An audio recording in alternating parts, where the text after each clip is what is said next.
been at GEEKOM's booth for a while, and I have been wanting to pick up the X14 Pro. That's their new laptop, but I've waited.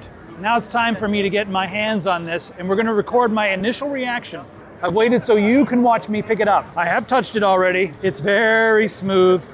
So this is a magnesium body, and they put a coating on top, because you know, magnesium does have a texture, but this is a very smooth, skin-friendly coating. All right, now I'm gonna actually unplug this, like 16 hours of battery life, and I'm picking it up the first. How is this so light? But I've got two different 14-inch laptops.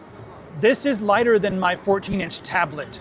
It's 2.2 pounds, 999 grams, under 1,000 grams. And above and beyond all that, only 6 millimeters thick when you close it. This feels so good.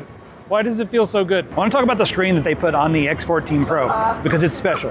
It's OLED, but not only is it OLED, but it is 2.8K. What does that mean? Display settings. All right, so the screen on this, check it out, 2880 by 1800. And that is special for a few different reasons. 1080p is cool and all, but 1080p for your desktop, you know, you can kind of see the pixels a little bit when you're sitting close and looking at it.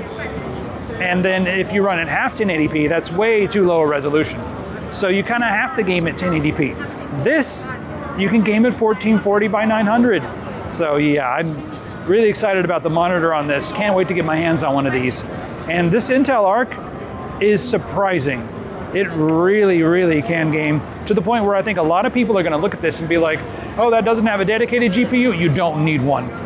You don't need one. So something special going on right here with this. Can't wait to get one of these in the studio and test it. It is beautiful. I'll show you the specs in a different video. I just wanted to give you my initial impression. This feels so sleek, and I've been waiting for GEEKOM to make a laptop because the build quality on the mini PCs is ridiculous. They're taking all of that knowledge from how to put like a lot of components into a very small space, and they're putting it into laptops, and I'm really glad that they've entered this space. So cheers GEEKOM, this feels amazing.